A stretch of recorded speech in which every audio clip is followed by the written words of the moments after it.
کہ میرے آقا نے فرمایا کبیرہ گناہوں میں سے ایک یہ بھی ہے کہ کوئی اپنے ماں باپ کو گالی دے۔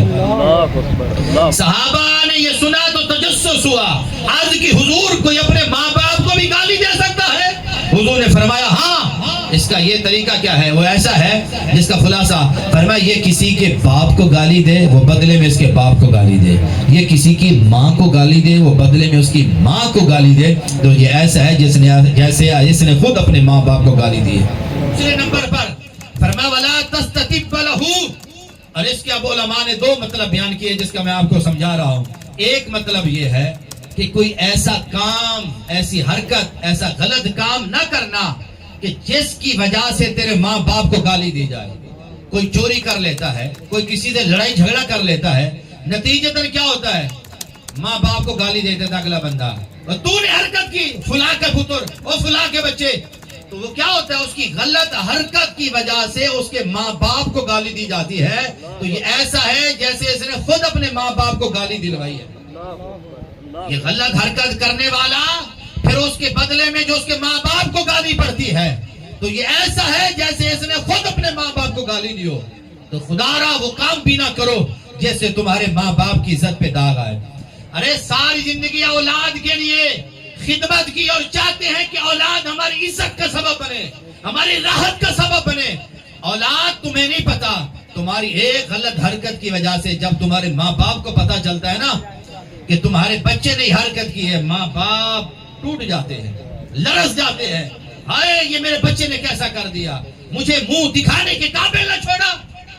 خدا را ایسی حرکت بھی نہ کی جائے۔ اور ایک مطلب یہ ہے جس کا میں آپ کو حدیث سے بات بتاؤں، خلاصہ اور مفہوم یہ ہے کہ میرے آقا نے فرمایا کبیرہ گناہوں میں سے ایک یہ بھی ہے کہ کوئی اپنے ماں باپ کو گالی دے۔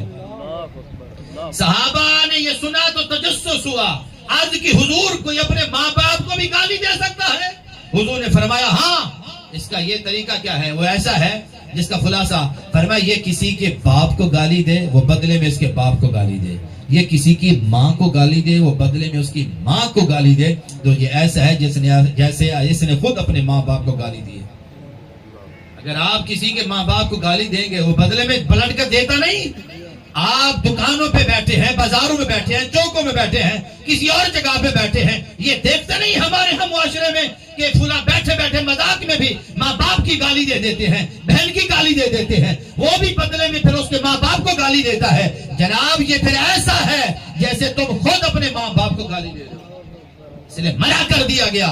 اور پھر اگلی بات سنیے، میرے آقا نے تربیت کرتے ہوئے دو یہ ہو گئے کہ اپنے ماں باپ کے آگے نہ چلنا اور ایسی حرکت نہ کرنا جس سے ماں باپ تیرے کو گالی دی جائے، یا ماں باپ کو گالی دینا کسی کو دے اور اس کے بدلے میں اس کو ملے۔ اور تیسرے نمبر پہ کیا فرمایا؟ میرے آقا نے فرمایا وَلَا تَجْلِسْ قَبْلَهُ، دونوں ساتھ کھڑے تھے، چل رہے تھے یا کھڑے ہوئے تھے اور بیٹھنے کا وقت آ گیا ہے تو پہلے تم نے نہیں بیٹھنا، پہلے ابا جان بیٹھے، پہلے ابے کے بیٹھنے کا انتظار کرنا، تمہارا ابا بیٹھ جائے اس کے بعد تم نے بیٹھنا ہے۔ اور چوتھے مقام پر میرے آقا نے فرمایا وَلَا تَدْعُهُ بِاسْمِهِ، اپنے ماں باپ کو فرمایا اپنے باپ کو اس کا نام لے کر نہ بلانا۔ جب بھی تم نے اپنے باپ کو بلانا ہو، بسا اوقات آواز دینی پڑ جاتی ہے، بلانا پڑ جاتا ہے، تو یہ نہیں اس کا نام لے کر کہنا اور حضرت ابا جی، یوں نہیں، بلکہ ادب سے وہ جو نام نہیں لینا باپ کا، بلکہ ادب سے ابا حضور، ابو جان، پیار بھرے الفاظ میں اپنے ابا حضور کو مخاطب کرنا ہے اور اس انداز میں اس کو پکارنا ہے۔ تو یہ کیسی تربیت کی ہے ہمارے نبی پاک صلی اللہ علیہ وسلم نے۔ اور غالباً میں نے پڑھا حضرت ابو ہریرہ کے حوالے سے یا حضرت عبداللہ بن عباس کے حوالے سے، علامہ ابن جوزی نے اس بات کو لکھا تھا جس کا میں خلاصہ بتا رہا ہوں۔ فرمایا اگر تو اور تیرا باپ کھانا کھا رہے ہو نا اور گوشت کھا رہے ہو، فرمایا یہ جو ہڈی والی بوٹی ہوتی ہے نا، جو اس میں ہڈی لگی ہو، وہ تھوڑی لذیذ ہوتی ہے، تو اولاد کو کہا جا رہا ہے تو اور تیرا باپ جب دونوں کھانا ایک پلیٹ میں کھا رہے ہو نا، ہڈی والی بوٹی ہونا تو اسے نہ اٹھانا، ہڈی والی بوٹی نہ اٹھانا، ارے وہ لذیذ ہوتی ہے، وہ چھوڑ دینا تاکہ وہ ہڈی والی لذیذ بوٹی تیرا ابا حضور کھائے، تیرا ابا جان کھائے۔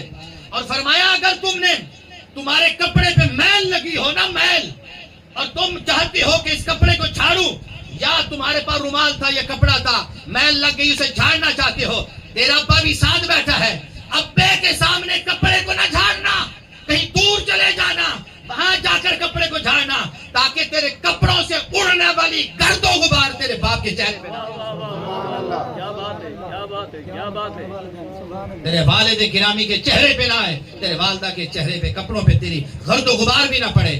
ارے لوگوں دیکھو تو صحیح کتنا ماں باپ کے ادب کا خیال کیا جا رہا ہے کہ اگر تمہارے جسم پر کوئی گرد و غبار ہے وہ گرد و غبار بھی اپنے ماں باپ پہ نہ آنے دینا۔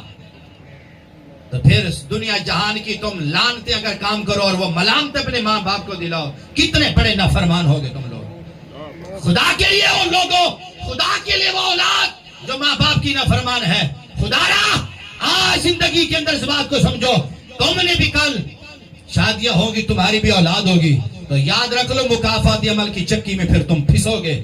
جیسا تم آج کرو گے کل تمہارے ساتھ بھی ویسا ہوگا۔ تم نے اپنے ماں باپ کو ستایا کسی اور انداز میں، کسی اور طریقے میں ستایا ہے، تمہاری اولاد پھر تمہیں اور طرح چکی میں پیسے گی اور تمہیں پھر اس بات کا احساس تک بھی نہیں ہوگا ہو کیا رہا ہے۔